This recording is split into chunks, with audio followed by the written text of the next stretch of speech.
Well, we started with Ron Burgundy because, yes, my bio says that I get the newsmakers to the news tellers, but Ryan and I actually used to be the news tellers, so that's only fitting that we start with Ron Burgundy on screen. Spent a couple years in TV, just a few, then worked for the state for a while, and now I'm at Odney, working with Vision Zero every single day, and I'm happy to be here today to talk to you guys about data. And my name is Ryan Gellner, and I actually shared a TV background as well, so it's unique that Allie and I get the opportunity to do some of this. I also noticed that Allie's bio had much bigger words than mine did, and was definitely more thought out than mine was, so apparently you do more than me. Uh-oh, we went to sleep. But as we get our presentation back up, what we're going to do today is talk a little bit about data. I thank all of you for coming, because if I saw data on a breakout group, I'd be like, nope, not doing that one. There we go. Because data sometimes is not fun, and data sometimes can be boring, but data really is what drives what both Allie does at Odney and what I do at the Association of Counties for Vision Zero, what really drives us to be able to do what we do in the correct way. So data is super important in the things that we're doing.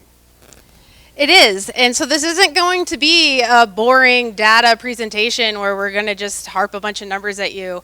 You actually get to be on your phone for this presentation.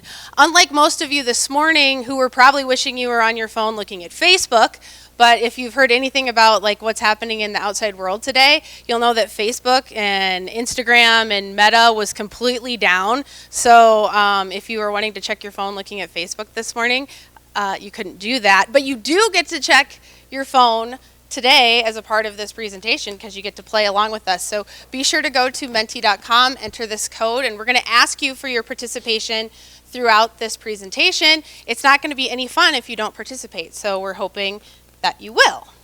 Starting with this slide, so hopefully you're logged into Menti. The code is 6569733 if you are doing it the long way and didn't get the snap. So I'll read that number again, 6569733. Is everybody logged in that needs to be logged in?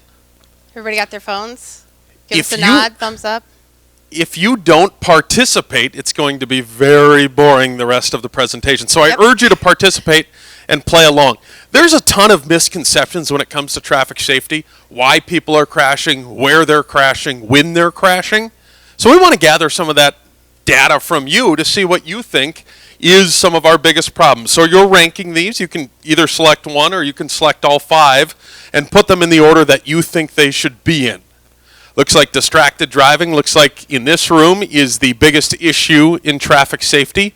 Lane departure, which literally is when you leave your lane or the lane that you anticipated you were supposed to be in, left that lane and caused a crash. Speeding, seatbelts, and impaired driving. Okay. Looks like we've got a couple more, but I think without a doubt, distracted driving is gonna win this one, followed by lane departure, and then very close. It looks like speeding, seatbelts, and impaired or drunk or drugged driving. This is really, I'm glad to see this because we're going to talk about distracted driving later and some of the issues with data in distracted driving. So I'm glad to see that people think that distracted driving is one of the top issues. We also want to know one other thing. This is completely anonymous, so don't feel bad about what you type, but we also want to know what traffic safety issue do you personally need to improve upon? Maybe distracted driving is something people need to improve on. That's why we're seeing it as the biggest issue according to this group. Speeding, someone's got a lead foot in here. That's okay. You've got to tone it down. It's all right. Distraction. What about seat belts? Maybe you drive after you have 2 drinks. It's okay. Be honest. Patience. Okay, that's a good one. Attention, paying attention, because distraction is more than just being on your phone, right? It's wandering off into space, wondering what you're making for dinner later that night. Road rage. Okay. Is my husband in the room? Okay. But again, it looks like distracted driving. Okay, so why are we asking you all of this when it comes to data. Why are we asking about a pen that's on the stage that I'm going to trip over? Data is important because it does help change perceptions. It helps influence behavior. And Vision Zero uses their data to help create this plan right here, the Highway Safety Plan. This has every traffic safety element under the sun, and they're using that data to help shape their policies and help shape their education and their outreach in order to change behavior. An interesting thing about data, and one of the reasons we're polling you is because we want to change those misconceptions. And I want to tell you a little story about a conversation that I had earlier this year with a stepfather so he lost his stepdaughter in an impaired driving crash. And he came up to me and he was very passionate and he said, "Why is Vision Zero focusing on on seatbelt usage? Clearly more people are dying from impaired driving than they are lack of seatbelts." And, had to be very calm and actually compassionate in explaining to him, knowing the data, that impaired driving deaths have gone down over the last 5 years. And that really, when you look at crash fatalities and you look at survivable crashes, it's the people that aren't wearing their seatbelts that are dying in these crashes. And so when I explained it to him that way, it really did kind of change his perception about seatbelts and why Vision Zero has been focusing on seatbelts so much. Because people are vested in what impacts them, and sometimes they forget about the whole story. So today we're going to use data from this plan. We're going to talk a little bit about what some of the biggest issues are in traffic safety, and some of the data that we're going to use comes from the Knowledge, Attitudes, and Beliefs Survey. We're going to be using data from the North Dakota Crash Summary as well. So, we talked about seatbelts a little bit. I said that Vision Zero has been focusing a lot on seatbelts. So how often do you wear your seatbelt? Wow, look at that count. We have 22 people in here that are participating, we know that. So 22 anymore? 23? Good. I always wear my seatbelt. Actually, when I first started driving, my mom taught me the first thing you do is you buckle up. Then she said, the second thing you need to learn is how to do this. And then she proceeded to show me the gesture that you should use when somebody makes you mad. So that is part of, somebody put patience when driving. Yes, I do not do that because that is an aggressive driver. But we took a little survey in here, but maybe you guys don't know this. There actually was a little survey that occurred this morning. Right? And so the highway safety team from the Department of Transportation was actually out in the parking lots this morning doing a live survey as people pulled into the parking lots, because we wanted to get it as accurate of a number of you all and see how many were actually buckling up. And this is actually pretty good data that we saw, and that is that 87% of people that come to this conference were buckled up this morning. So they braved the conditions. What was it? 5 or 7 degrees this morning, I think, right away in the morning. So Karen and your staff, thank you so much for being out in those parking lots and starting to uncover some of this data. And this data is important as we work our way through, because we wanted this group to be at somewhat of a high number. Is 87% high? Well, we're going to look at a couple of more numbers in just a second, but you can look at trucks, which are higher than probably we expected this morning. We'll tell you why in just a second. Cars at 77%, SUVs at 90%, and then vans at 89% buckled. In North Dakota, our average is actually much lower than what you showed us this morning at the conference.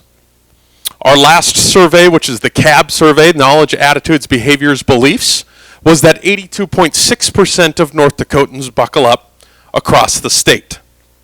Now that ranks actually well below what the national average is. The national average, a little bit over 91% of Americans in the U.S. are buckling up. So you're 88% at the conference, the 82% across the state, or I guess we could call that 83% across the state, still lower than what the national average is. The great thing about data is that we can dig even deeper when we look at numbers like this. We can tell you through data where they're wearing their seatbelts and where they're not. We can tell you McKenzie County is wearing their seatbelts. We can tell you Stutzman County is not wearing their seatbelts.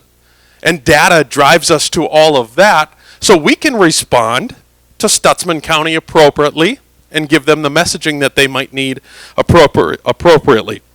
We can tell you that passengers are wearing seatbelts more than drivers are wearing seatbelts. We can tell you that pickup truck drivers have a major problem with wearing seatbelts. We can tell you that females are better than males at wearing their seatbelts. And data can tell us a lot of those things, which then drives us and our coordinators across the state to be able to work with people like Odney to be able to drive their messaging back towards the audience that needs to hear it. And that's why data is so very important to the job that we do. Yeah, when we look at over the last 5 years, we see that unbelted occupant fatalities went down, serious injuries went up, but we also see that 50% of unbelted fatalities and serious injuries occurred on state systems. The big teller here that Ryan kind of talked about when he was mentioning counties, though, is that 77% of them are on rural areas, and 70% of unbelted fatalities are male. So at Odney, when we're looking at our messaging, when we're focusing on how are we going to educate and target these individuals, we try to gear our messaging towards rural audience, male audience, pickup drivers.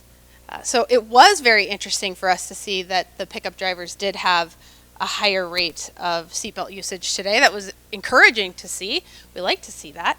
But all of these statistics help us at Odney when we're telling a story, when we're looking for human interest stories to tell as a part of the ad campaigns that we do. We look at what does the data tell us and who's our audience when we're looking to tell a story. So we know we have a seatbelt problem in our state. I told you we are 8 points below the national average. So what have we done to address the problem? We've talked about a little bit of the things that we've done. But first thing we did, I shouldn't say first thing, we've been doing this for a long time, and actually our efforts have paid off. Our fatalities, our serious crashes are on the way down. We've consistently gone down. So the efforts are working, but in relation to the seatbelts, what have we done? Well, we have worked for the last number of sessions to pass a primary seatbelt bill, and we finally got that passed. That bill has now been in effect for 7 months, and data is showing that it's working, maybe slower than we had hoped for it to work, but there are signs that it is working. We are getting more people to buckle up. And we implemented that in August 1st, so we have 7 months, and we hope for a long time that we can continue to see those seatbelt rates work our way up. We have conducted outreach. Big props to our Vision Zero outreach coordinators. You're going to hear me mention the Vision Zero outreach coordinators a little bit. Our Vision Zero outreach coordinators are in every corner of the state. We have 4 of them, and they are literally conducting outreach to try to make things like wearing your seatbelt and driving safe, driving distraction-free, driving the speed limit, trying to make some of those things normal, trying to make some of those things the norm across the state at all age levels. We have promoted employer and insurance safety programs throughout the state. We're analyzing data to see who's not wearing seatbelts, turning those things back over to Odney, letting them work their magic and try to target those specific people. If you were in the exhibit area and saw the Vision Zero booth, that booth specifically working on buckle up, phone down. And that is a fairly new project to the state where we're simply asking people to take a pledge and say that when they're in their vehicle, they'll put their seatbelt on, that's the buckle up part, and they'll put their phone down. They'll end distracted driving within their own vehicles. And so we're doing that across the state. It's called Buckle Up, Phone Down, and hopefully you'll hear more and more about that as that program is in its infancy and is taking off. We're working with employers and giving them actual policies that they can put inside of their employee manual saying when you're on work time, you'll buckle up or there's a consequence. We have that at Odney. We have that at the association as well. So we're doing those. Our child passenger safety programs are stronger and better than they've ever been across the state. We're making sure that kids are buckled into their car seats at appropriate ages and then into booster seats at appropriate ages across the state. And we have many, many partners that are doing that. So we're working hard on addressing this problem. We take this problem seriously. We know that almost 1 out of every 2 crashes that are happening where there's a fatality is because somebody's not wearing a seatbelt. And we know how devastating that can be to a family member. So we are addressing the problem. We're working hard across the state to try to get our seatbelt numbers up. And we know if our seatbelt numbers up, that our fatalities will go down. So Ryan mentioned buckle up, phone down. The other half of that would be the phone down. But now it's time for you to pick your phone up and vote again. Tell us, how often do you text and drive? I got to be honest, this was one of the hardest things for me to focus on when I started working with Vision Zero. Because it's right there, right? It's so convenient. But now I have a kid that's old enough, he gets the phone. Okay. Looks like we have our answers there. Yep. So we're going to see how that compares overall to the statewide average. So about half of North Dakotans say that they never text and drive. So it looked like we had kind of more than that in the room here, and that's good. So what's being done to address the problem? Ryan hinted a little bit about Vision Zero coordinators. The problem, though, with distracted driving is that it's very much underreported. It's hard to detect, and it's hard to witness. So there's not a lot of crash data when it comes to distracted driving. That's why I was very interested in seeing everyone say that distracted driving is the biggest issue in traffic safety, because we don't have a lot of data that supports that. But there are things that we can do. That's conducting high visibility enforcement. So in April and September of every year, we've got the Distracted Driving Awareness Month. We've got the enforcement that goes on, that you drive, you text, you pay. So those are things that we can do, but also just collecting data at the state level as much as we can, taking surveys, understanding how people feel about distracted driving and their behavior. But then it also comes down to technological advancements that DOT can implement. This is part of the Vision Zero safety plan, and that's looking at what can we do to our roadways to make it less of an impact if someone is texting and driving. Having things like wider center lines and chevron curved warning signs, cable median barriers. You can drive down the interstate and you can see more of those. More street lighting, and then of course having delineators installed, so that way if somebody does come off the roadway, there's something that notifies them and lets them know. So there's all these engineering countermeasures to reduce the impact of people who do text and drive. So we've done all this work. I've been doing traffic safety since 2011. So all those years of pouring my job into trying to make sure that we solve these problems, and they're not solved yet. And so crashes, they continue to happen. There were 10,000 crashes last year that were serious injuries, everything from mailboxes to fatalities. And the question here is, when are they happening? Because data is showing us when crashes are happening as well. We shouldn't have let the highway safety people in the audience vote. Yeah, we should get all of these right, and I think we have.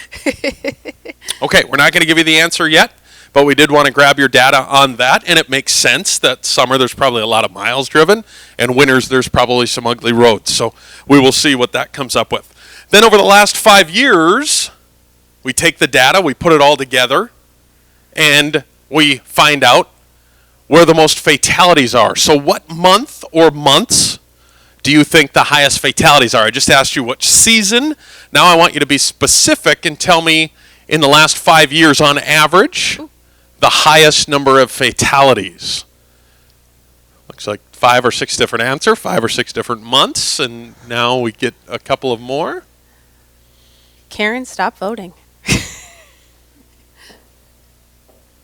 I'm giving it away if you haven't guessed already. The answer is July. And surprisingly, you know, we talked about misconceptions in data, and so a lot of times there is that misconception that winter months are the ones that have the most crashes, because obviously if you're trying to drive this morning like Ryan was, he said he was slipping and sliding all over Bismarck, seems to make the most sense. But Ryan hinted at vehicle miles traveled. When do we travel the most? I mean, you're traveling more, it just increases your chance and your risk of crashing, right? So the answer is July, yes. It is the warmer months. So, again, what's being done to address the problem? If we're driving in the summer and we're driving more, speed management. You want to get to where you're going because you got to get to the weekend at the lake. So maybe you tend to speed more. So we're addressing that through high visibility enforcement. Lane departure.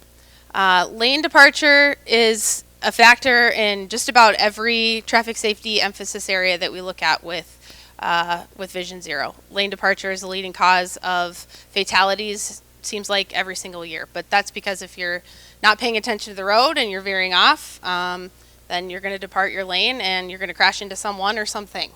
So it's being addressed through countermeasures like we talked about, delineators, cable median barriers. Basically, we want to keep people on the road. But we're also addressing it through collecting data and those countermeasures, those engineering countermeasures that we talked about, that allows people to stay within their lane. Time to vote again. Over the last 5 years, what part of the population has the most crash fatalities?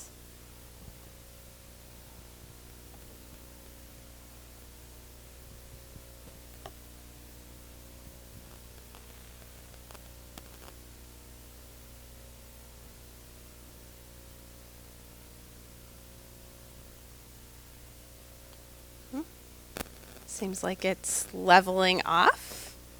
What do you think? We've got 25 to 34 receiving the highest number of votes, with less than 24 coming in second, and then of course 60 to 75. Who just voted again at the last second? Come on. Okay, well, you'd be right. It is the less than 24 that does have the most crash fatalities, followed up by those older senior drivers. And to tell you the truth, I was telling Ryan when we were talking about this ahead of time, this is the statistic that probably scares me the most. As a mom of 2 young boys, the thought of them driving scares the crap out of me. But that's why we're having conversations early, right, about wearing their seatbelt. My son is almost 10. He still sits in a booster seat. He hates it. But he's little. He's old enough, but he's little. And so we have those conversations about always wearing your seatbelt and not driving impaired, not getting in a vehicle with someone who is impaired. And that if somebody's going to ride in our vehicle, if they're too small, they're going to ride in a booster seat in my car. That's just the way that it's going to be. That's how it has to be.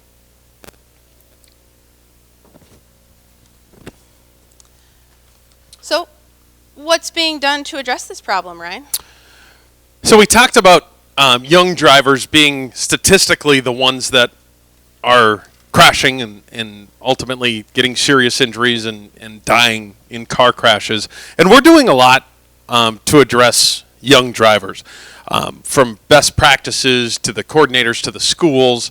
The truth of the matter is, and we talk a lot, we have a course called Impact Teen Drivers that our coordinators taught almost 5,000 students last year, Impact Teen Drivers. In that course, we talk a little bit about the development of, or at least I do when I teach the course, maybe the rest of you don't, the development of the frontal lobe of the brain in young drivers, and how that doesn't fully develop until you're into those young 20s, 23, 24 years old, is when that decision-making part of the brain fully develops. And so it makes sense. When we look at data in North Dakota, teen drivers, and I'm talking teens now, teen drivers are about 5% of our driving population, but about 20% of all of our crashes. And so there are a problem with teen drivers, and then as we get into 20-year-olds and 21, 22, all the way through 24, we're seeing that frontal lobe not being developed, and we're seeing those crashes be a little bit higher, especially when you think about teens being just 5% of our driving population in North Dakota. So we have implemented a lot of different things. We've implemented different laws, hands-free cell phone laws, graduated driver's licensing laws. When I talk about impact teen drivers, we have graduated driver's licensing laws that I think for a long time teens didn't understand what those laws meant. Their parents might, but teens don't. So we make sure that we take time in our impact teen drivers course to explain what those laws are and why they're there, why they can only have so many passengers, why they can't drive past 9 o'clock at night, and some of those other ideas to include cell phones. We have Vision Zero schools. We now have 11 schools that are taking the Vision Zero message that our Vision Zero coordinators are spreading, and the Department of Transportation and the Highway Safety Group is spreading, and putting it right into schools. So within their hallways, within their parking lots, is Vision Zero. That safe driving is the way to go. Those teens, those high schools, sometimes they don't realize that driving will be the most important and probably most dangerous thing that they'll do that day. Because we think about football and basketball and all of the sports they play. That's not dangerous. Driving your vehicle is dangerous. That's where you're going to get hurt. That's where you're going to get injured or even killed. And so within those schools, we're actually taking data to a new level. This is something I'm most proud of. One of the things I'm most proud of with our Vision Zero coordinators is that we've taken, this is an example from Burlington High School, which is just 15 miles away from Minot. Burlington High School and all of our Vision Zero schools are taking surveys within their schools so we understand their behavior and their thoughts. And it's just specific data to that school. So in Burlington School, we can tell you the data shows us that 97% of their students believe that seatbelts are important. And we have other, I just shared one slide, but we have other messages that we put. These posters are up inside their schools, and students are seeing these every day. And so it's not 100%, but it's 97%. And then we ask the question on the bottom of the slide. Some of you can see that in green. It says, what about you? So we are challenging other students, be like the rest of the school and put your seatbelt on. So the cool thing about data is we can drive down to the very high school level and be able to influence people with positive norming posters that we're awfully proud of and that students get to see every single day at their school. I love this. I love the work that you guys have done with Vision Zero schools, with the coordinators, because getting to these students right away and just making them realize the impact of their choices and that it is probably the most dangerous thing that they do, just the education and the outreach that you guys are doing and turning that data into something that makes it cool to wear their seatbelt, like you said. I love that. Makes me a little less scared to have my kids drive. But it's just great work that you guys are doing when it comes to that.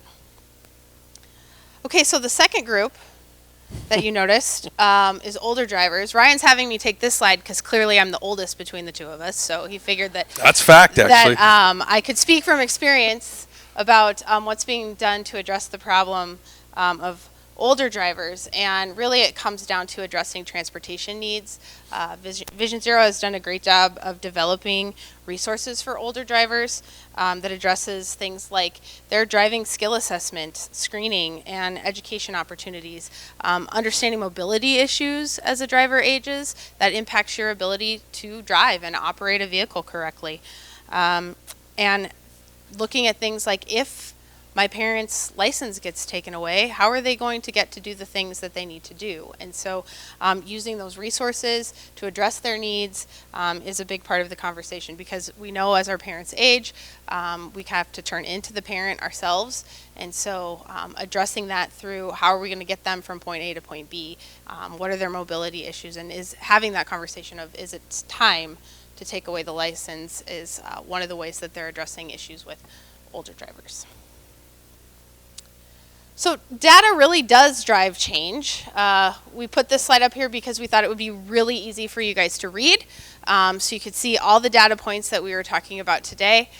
These are all of the points that DOT and Vision Zero uses to come up with policies. These are the things that are in that highway safety guide that we talked about at the beginning. And really it's about just reducing these numbers and getting those numbers down to zero. That's really why we do what we do.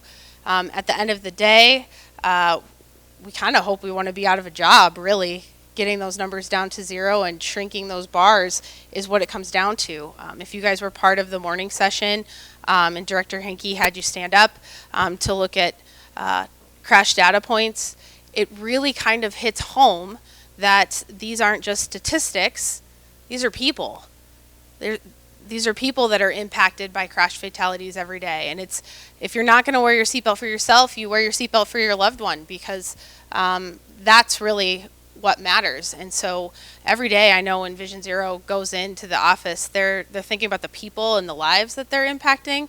And when we're working on human interest stories to tell the story about data and why you should wear your seatbelt or why you shouldn't drive distracted, we're using real people to tell those stories, because it does impact them and it does impact their life from there on out.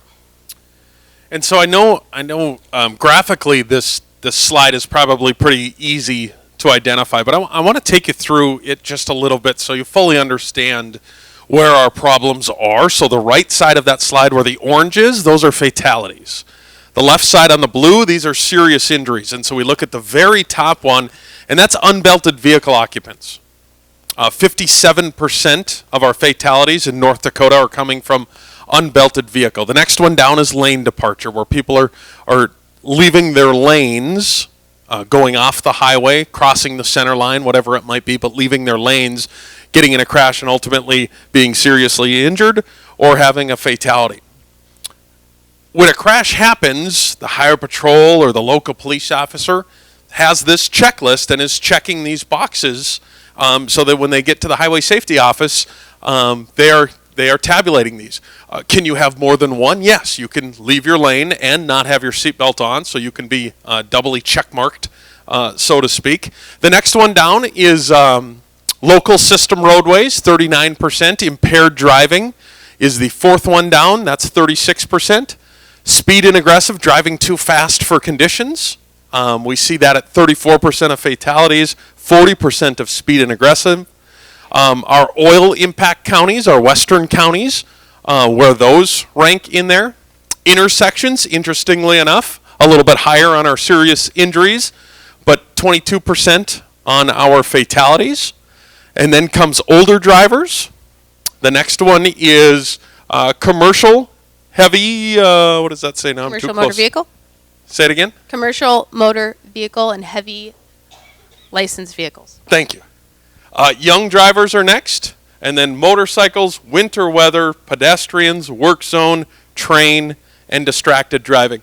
I think it's really important that when we look at this as a whole and we start to understand where our big problem areas are, some of our misconceptions are, but really where crashes are happening. And I started out saying that yes, data can be boring, but it's really this stuff that we drive. And Allie and I talked about this before. Yes, these are percentages, but these are really people. These are people that are dying. These are people that are seriously injured. These are people whose lives are changing forever or whose families' lives are changing potentially forever. And so when we look at percentages and we look at data, we oftentimes think about the number, but we don't think about what's behind the number. And that's really what drives us and those of us that work in this business every single day, is understanding that these are lives, not just numbers. Their lives, and then safety just remains a priority for North Dakota's transportation officials. But one of the things that we try to hit home at Odney, because of that safety priority, is that everybody has to take their personal responsibility when they drive, that it's the responsibility of everybody when they're driving. So buckling up, driving sober, putting the phone down, having your 10-year-old text instead of you, those are the things that we all need to do to make sure that everybody's getting home safely and we keep driving that number down to zero. Okay, last one. This is your last chance to participate. So you three folks that walked in, Rogstad, don't think I'm not going to call you out when you walk into my presentation late. You could have been participating this whole time. Make sure you vote to say how we did. Make sure when you go back to your friends that went to other breakout sessions, you tell them, you know what? That was the most interesting presentation I've ever heard about data, because I got to play along the whole entire time. I got to be on my phone the whole entire time. I was the data. I was the data. I was part of the presentation. Somebody said we have to go back to TV. I'll take it. Somebody slept the whole time? Really? No, I saw eyes open. Okay. Uh-oh. Uh-oh. You woke up the beast. That was Rogstad. He just walked in. Okay. Well, that is all we had for you guys today. We hope you learned a lot. It seems like you did. Data can be used in a fun way. It doesn't have to be boring. Doesn't have to just be numbers. But we'd be happy to answer any questions that anyone might have. Are there questions? I'll bring a microphone.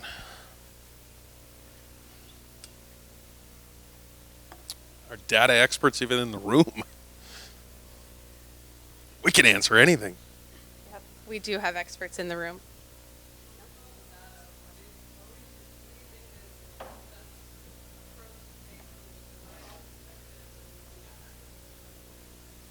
So the question was, with all the data, what do you think the best design, I think you should turn that over to Justin. He's in the audience.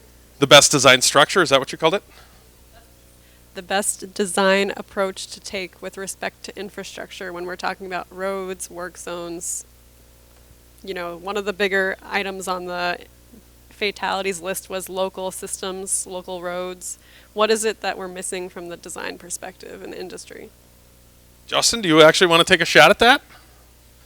Well, if you got the experts in the room, ask the experts. And that's a great catch on the local road designs, or the local road program. Thanks, Ryan. Yeah, of course. Justin Schlosser, North Dakota DOT Traffic Operations Engineer, deal with Vision Zero a lot, infrastructure safety a lot. So my answer to that would be, it's a great question. My answer to that would be, we have to take a multi-layer approach, right? Not one tool is going to solve the problem. We have to take multi-layer approach. So at the DOT, we look at every intersections, lane departure. Lane departure is probably our biggest thing on the infrastructure side. So we're doing multiple things to reduce lane departure. Wider shoulders, lane width, right? The next big one, and if you come to my presentation tomorrow, plug for Vision Zero Ease tomorrow, is that we'll be talking about 6-inch wide pavement marking instead of 4-inch. So we're going to be doing that. So I think it's just a multi-layer approach, listening to everyone, right, and tackling that in different ways so we can get serious injury and fatality crashes down. And if you look at the Vision Zero Highway Safety Plan, at the bottom of each section, when it whether they're talking seatbelts, distracted driving, there's a summary of those countermeasures, and it's just like Justin said, it's all layered, right? So there's no one approach that's listed at the bottom.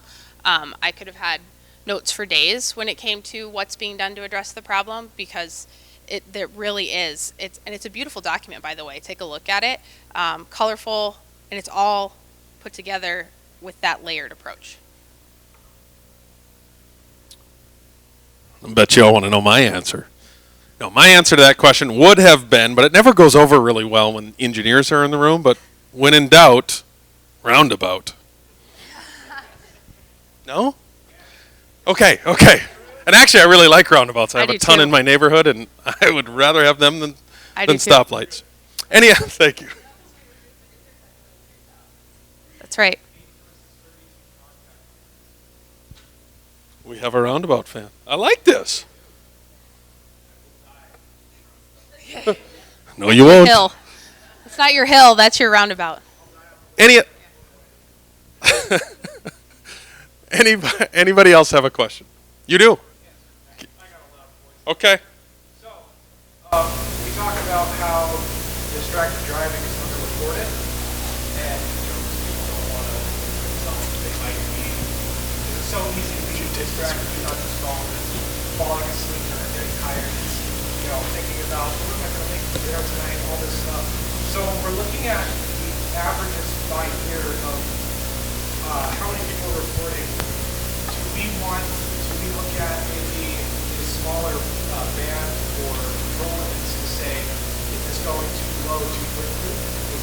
Or is this still in a state of control? Are we seeing a decline that we want, or is this too suspicious for what we're looking at?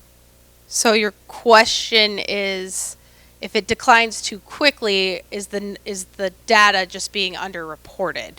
Yeah, Yeah, I'm saying, is there a chance that the over-reporting could be worse higher? I'd have to look at my safety peeps to help answer that question. I mean, in all honesty, I think common sense would tell you yes, right? I mean, technology is getting better and better, and we're getting better and better at hiding our cell phones, but we all know what's going on. I mean, we all know texting and driving or manipulating your phone is a huge issue. We all know we can't solve it with the snap of a finger. We have to rely on education. We have to hope that people care about themselves and everybody else in the vehicle and everybody outside of the vehicle. But we know they don't at times. So distracted driving is a really tough one. We absolutely know and agree that it's absolutely underreported because we just can't. We simply can't. Technology is coming.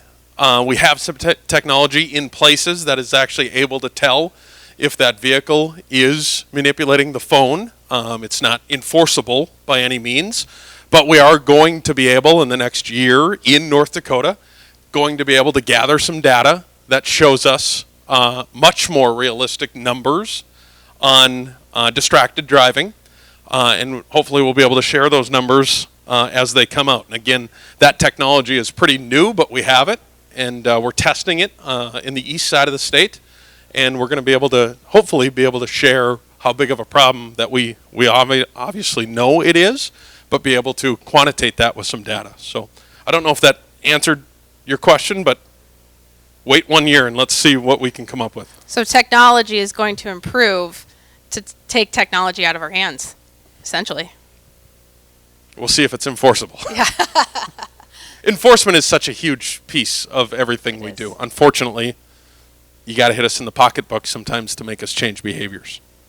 It's not always the best answer, but it is an answer, and it does work. Yep, part of the answer. And that goes back to what Justin said, the multi-layered approach. So it's not just what they're doing to improve the roadway systems, but it's about education, it's about outreach, it's about enforcement. Those are all things that play into reducing these numbers. Another question. Do you want the mic? You guys have done a lot to educate, inform, kind of changing the behavior and the mentality, behavioral changes. What would you advise to a neighboring state, another area that has gained you the most traction? And there are engineering solutions. There's obviously enforcement. I totally agree with what you said. But behaviorally and culturally, you got to kind of break that systematic sometimes to pass down the generations. I think I know how you're going to answer, and I know how. Do you want to guess each other's answers? No. So I would answer what's probably most comfortable in my wheelhouse, right, to change the behavior is through the storytelling, making people see through someone else's lens what could possibly happen to them or possibly happen to their loved one if they don't do these things. We find that storytelling is very effective, because anytime I vet someone or talk to someone about telling their story, the thing that they say every time is, if I can change one person's mind, then it's enough. So that's my answer, is through storytelling. Yeah, actually, along the same lines. And we do. We work. We have successes that we obviously share because we want this to be multifaceted, multi-state, regional approaches, and we also steal stuff from other states as well. Buckle Up, Phone Down has been very successful in other states, and we are not too proud to steal that and steal exactly the way that other states have done it to try to spread that message, and we're hoping that it takes off and spreads. So we are taking a ton of ideas from different places, and we are also hopefully giving a ton of ideas to different places. It took us a long time to pass a primary seatbelt bill, and other states are asking, well, how'd you do it? Because they need to pass primary seatbelt bills. Same thing we did to other states. How'd you do it? How'd you do it? And that question is asked a lot. And so there is a lot of information sharing at conferences. There is a lot of information sharing across the board that we go to, and I think we're constantly learning.